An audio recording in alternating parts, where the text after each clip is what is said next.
People and to the world. But the United States has conducted an operation that killed Osama bin Laden, the leader of Al-Qaeda, and a terrorist who's responsible for the murder of thousands of innocent men, women, and children. It was nearly 10 years ago that a bright September day was darkened by the worst attack on the American people in our history. The images of 9/11 are seared into our national memory.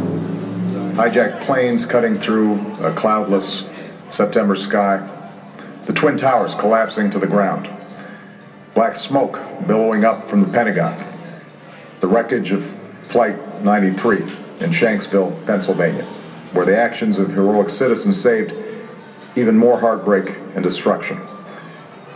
And yet we know that the worst images are those that were unseen to the world. The empty seat at the dinner table, children who were forced to grow up without their mother or their father, parents who would never know the feeling of their child's embrace. Nearly 3,000 citizens taken from us, leaving a gaping hole in our hearts. On September 11th, 2001, in our time of grief, the American people came together. We offered our neighbors a hand, and we offered the wounded our blood. We reaffirmed our ties to each other and our love of community and country.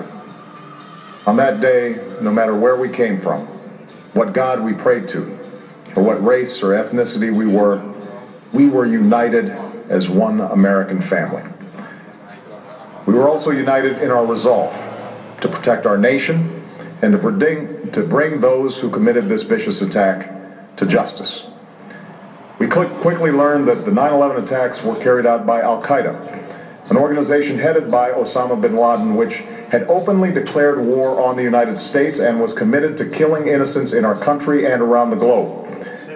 And so we went to war against Al-Qaeda to protect our citizens, our friends, and our allies. Over the last 10 years, thanks to the tireless and heroic work of our military and our counterterrorism professionals, we've made great strides in that effort. We've disrupted terrorist attacks and strengthened our homeland defense. In Afghanistan, we removed the Taliban government, which had given bin Laden and Al-Qaeda safe haven and support. And around the globe, we've worked with our friends and allies to capture or kill scores of Al-Qaeda terrorists, including several who were a part of the 9/11 plot. Yet, Osama bin Laden avoided capture and escaped across the Afghan border into Pakistan. Meanwhile, Al-Qaeda continued to operate from along that border and operate through its affiliates across the world. And so shortly after taking office, I directed Leon Panetta, the director of the CIA, to make the killing or capture of bin Laden the top priority of our war against Al-Qaeda, even as we continued our broader efforts to disrupt, dismantle, and defeat his network. Then, last August, after years of painstaking work by our intelligence community, I was briefed on a possible lead to bin Laden. It was far from certain, and it took many months to run this thread to ground. I met repeatedly with my national security team as we developed more information about the possibility that we had located bin Laden hiding within a compound deep inside Pakistan. And finally, last week, I determined that we had enough intelligence to take action and authorized an operation to get Osama bin Laden and bring him to justice. Today, at my direction, the United States launched a targeted operation against that compound in Abbottabad, Pakistan. A small team of Americans carried out the operation with extraordinary courage and capability. No Americans were harmed. They took care to avoid civilian casualties. After a firefight, they killed Osama bin Laden and took custody of his body. For over 2 decades, bin Laden has been Al-Qaeda's leader and symbol, and has continued to plot attacks against our country and our friends and allies. The death of bin Laden marks the most significant achievement to date in our nation's effort to defeat Al-Qaeda. Yet his death does not mark the end of our effort. There's no doubt that Al-Qaeda will continue to pursue attacks against us. We must, and we will, remain vigilant at home and abroad. As we do, we must also reaffirm that the United States is not and never will be at war with Islam. I've made clear, just as President Bush did shortly after 9/11, that our war is not against Islam. Bin Laden was not a Muslim leader. He was a mass murderer of Muslims. Indeed, al-Qaeda has slaughtered scores of Muslims in many countries, including our own.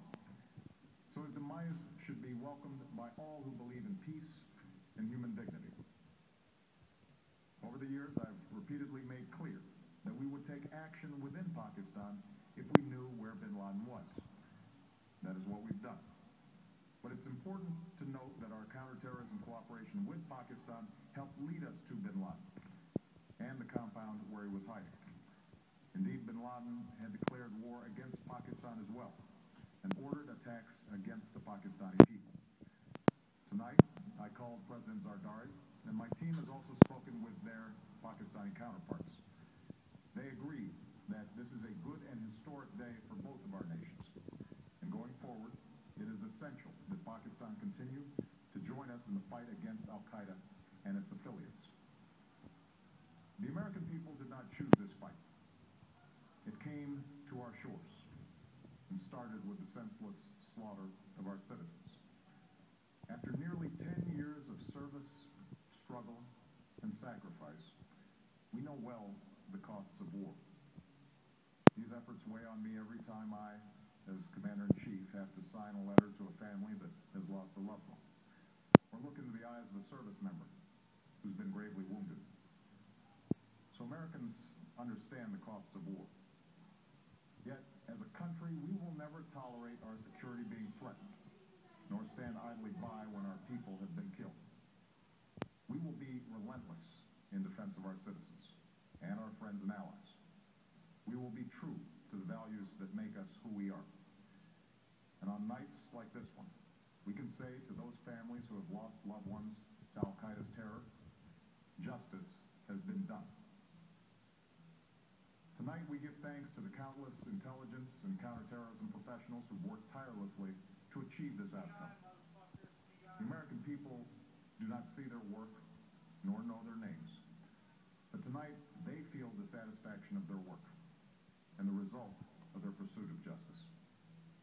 We give thanks for the men who carried out this operation, for they exemplify the professionalism, patriotism, and unparalleled courage of those who serve our country.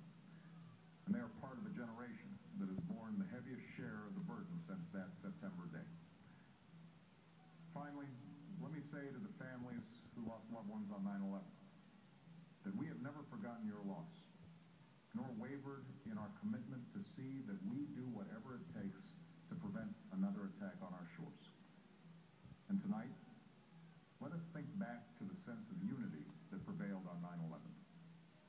I know that it has at times frayed, yet today's achievement is a testament to the greatness of our country and the determination of the American people. The cause of securing our country is not complete, but tonight we are once again reminded that America can do whatever we set our mind to. That is the story of our history. Whether it's the pursuit of prosperity for our people, or the struggle for equality for all our citizens, our commitment to stand up for our values abroad, and our sacrifices to make the world a safer place. Let us remember that we can do these things not just because of wealth or power, but because of who we are. One nation, under God, indivisible, with liberty and justice for all. Thank you. May God bless you. And may God bless the United States of America.